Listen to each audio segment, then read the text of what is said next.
What is up, traders? What's up, tycoons? Lots to dive in underneath the hood of the economy and underneath the markets. We're going to break down all of that in today's video. It's going to be a great one, so be sure to smash the like button, subscribe to the channel. We're going to talk about student loan borrowers. We're going to talk down about financial conditions. Okay, we're going to talk about how for the first time in over a year, the Wall Street consensus no longer expects a recession. Okay, we're going to talk about tight monetary policy. We're going to break down the S&P 500 in TLT. I mean, it's been an absolute bloodbath in TLT. If you haven't been watching my channel and you don't know, TLT and the bond market have been in the worst and largest bear market they've ever experienced. Okay, we got to talk about some systematic positioning in the market. CTAs versus equities. All right. We got to talk about the estimates versus SPX for CTAs. All right. And then we got to take a look at the return from extremes. And break down some of the instances since 1970 and go over about, basically S&P 500 returns related to the Fed raising rates over 100 basis points and how that affects the market. And then we'll break down a couple seasonality aspects. If you're new to the channel, all right, and don't know, I started a completely free newsletter called Investment Intelligence, giving out free trade ideas and, going over free valuable finance content. Okay, so, I try to sprinkle in, 1 or 2 free trade ideas a week. This was one on Tesla. That trade played out very well. Okay, this was another one here. This was the article on home builders. This was over 2 months ago, talking about the chart and the bearish signs that we saw in the chart for the home builders. Right, you can see here.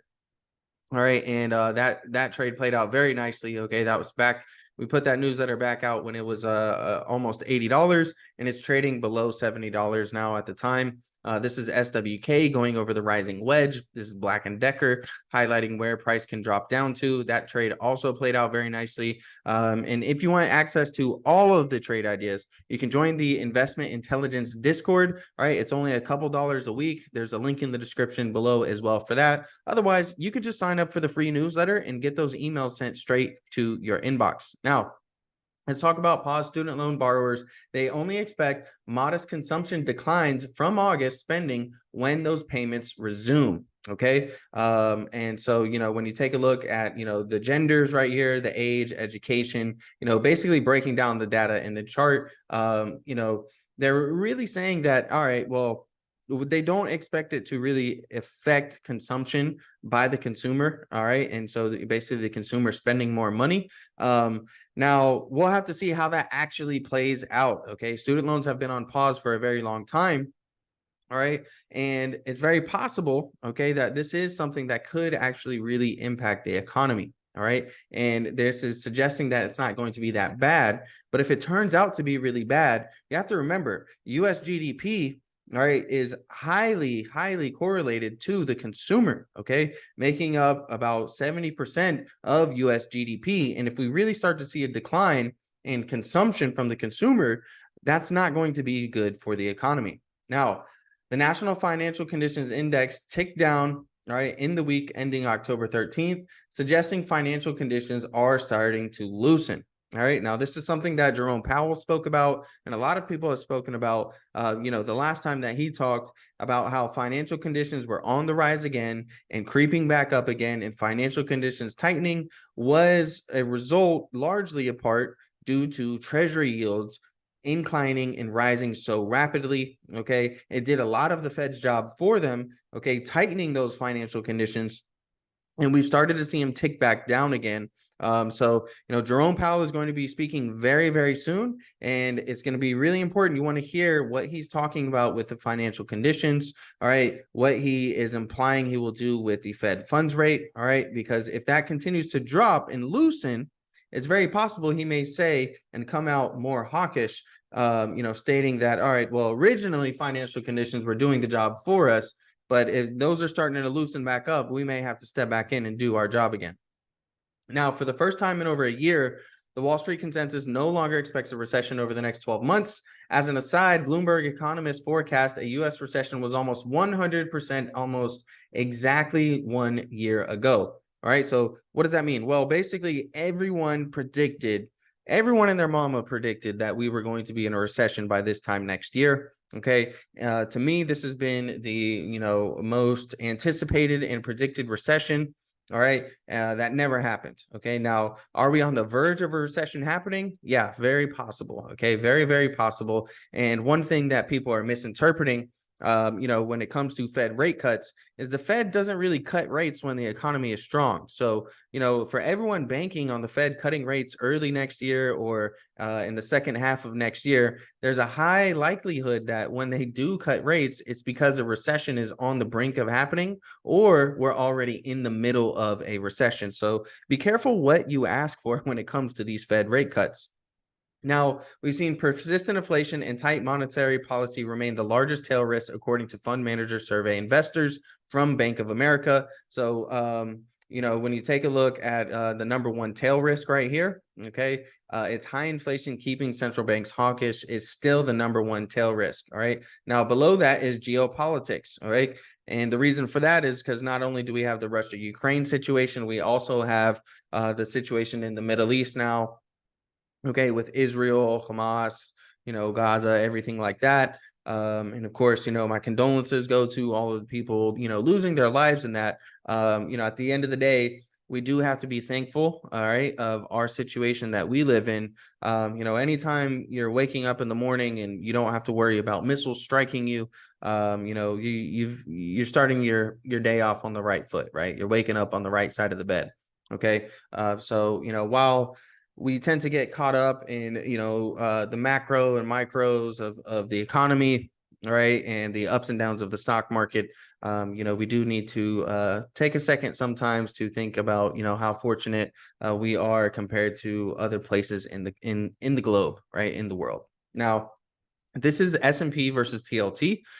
This is a ratio chart. So as this goes up, it means that the S&P 500 is outperforming TLT. All right. And take a look at this massive bull run, okay, that the stock market has been in compared to the bond market, right? This is since December 2019. So early 2020, basically the pandemic. Ever since the pandemic, we've seen a massive, just literally massive bull run compared to the bond market. All right. And the S&P 500 has easily beaten treasury bonds when it comes to performance. All right. And so, basically what this is saying is that stocks beat bonds. All right. And if you've been a 60-40 portfolio investor, last year was the worst year in history for you. So, you're probably damaged and have a lot of scorn and a lot of hatred, and you don't know whether or not you hate bonds more or stocks more, just depending on where you sold off at, if you sold. But if you're still holding, you're definitely liking stocks a lot more right now, because TLT has continued its bear market and is just constantly making new lows. There's a lot of factors behind that. We won't spend too much time on that. Now, when we go into systematic positioning, systematic's equity positioning has come down quickly and is at the lowest levels of the year. Okay, so, we've seen a huge sell-off on the market. There's no surprise about that. All right, we're basically in correction territory from the most recent highs, with a correction being 10% drop in prices. And, we're less than 1% away from a 10% correction from the most recent highs in the S&P 500. All right, so this should not surprise you. Now, one way to interpret this, okay, is to, not only justify the decline that we've had, but also, is this a potential bottoming signal, right? Is this a potential buying opportunity, seeing it at the lowest levels of the year? And we had such a bullish year heading into this. Basically the levels that we're at right now is what we saw during the banking crisis in March, okay? And, we know how the stock market rebounded afterwards.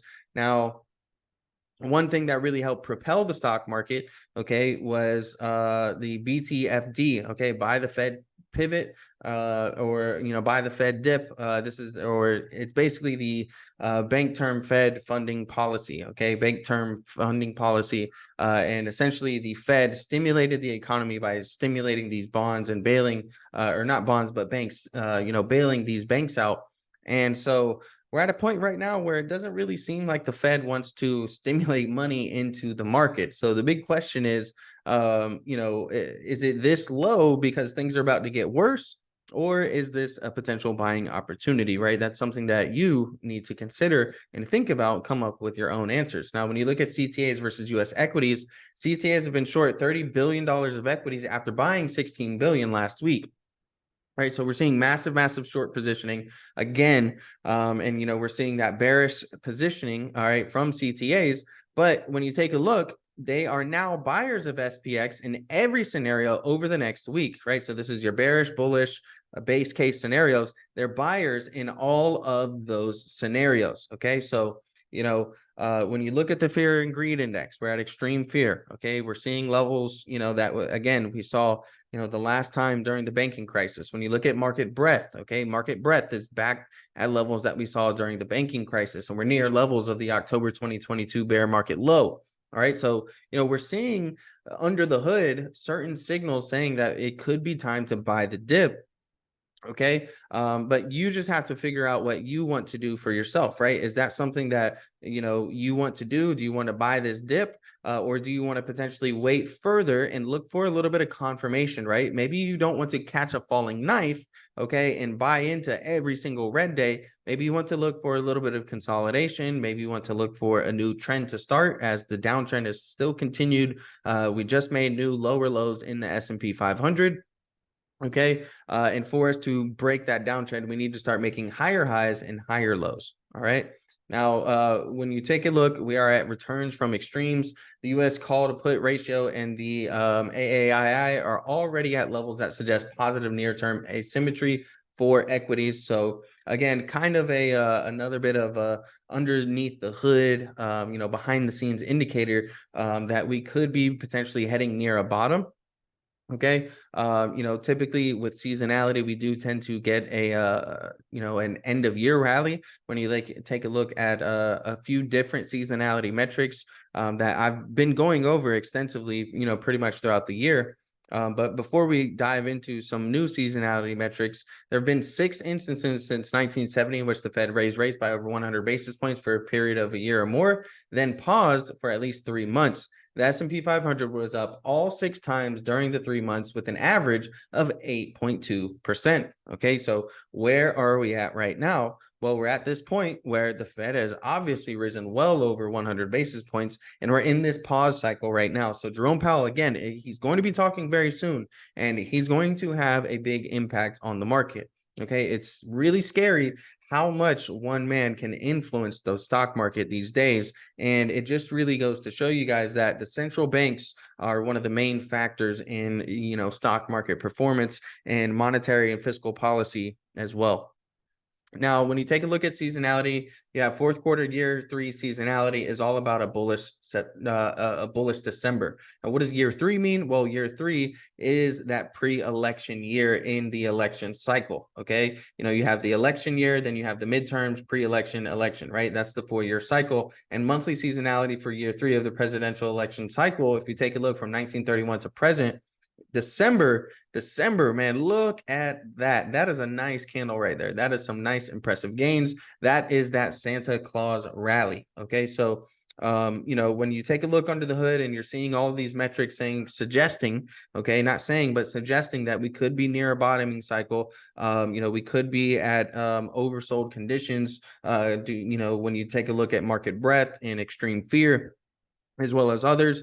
And then you take a look at some of this data that suggests how December can play out, that looks pretty good, right? If you take a look at some other seasonality metrics, November to April is the best 6-month period of the year. Okay, 6-month seasonality shows that November through April is the best 6-month period of the year, with the S&P 500 up 71% of the time on average, with a return of 5.1%. Okay, so that is also bullish, right? I mean, October is pretty much over. We're heading into November now, okay? And depending on when you watch this video, in November may have already started. And this is your greatest 6-month performance period. Okay, so I really like this data a lot right here. Seasonality is something that, you kind of have to filter. You don't want to live or die by seasonality, okay? But you kind of want to filter through, some of the different seasonality metrics and find out, what works for you and some of the data that you agree with as an investor most. And then you can try to, use this data to support some of your investment theories and thesis. That's it for today's video. Don't forget to sign up for that newsletter, guys. Completely free, giving out free, valuable finance content and sprinkling in 1 or 2 free trade ideas every single week. If you want access to all of the trade ideas, make sure to join the Discord. All right, the links for all of those is in the description. If you ever feel like you ever need some one-on-one time, one-on-one personal interaction, I do one-on-one sessions, right? You can book a 30-minute or 1-hour session on my Ko-Fi page. There's a link in the description for that as well. You click on commissions here, and that's where you can book and schedule a 30-minute or 1-hour session. You can also request a YouTube video on the topic of your choice, or you can click on this buy a coffee button here. It's basically a way to give a tip or a donation for the free valuable content that I put out here on YouTube.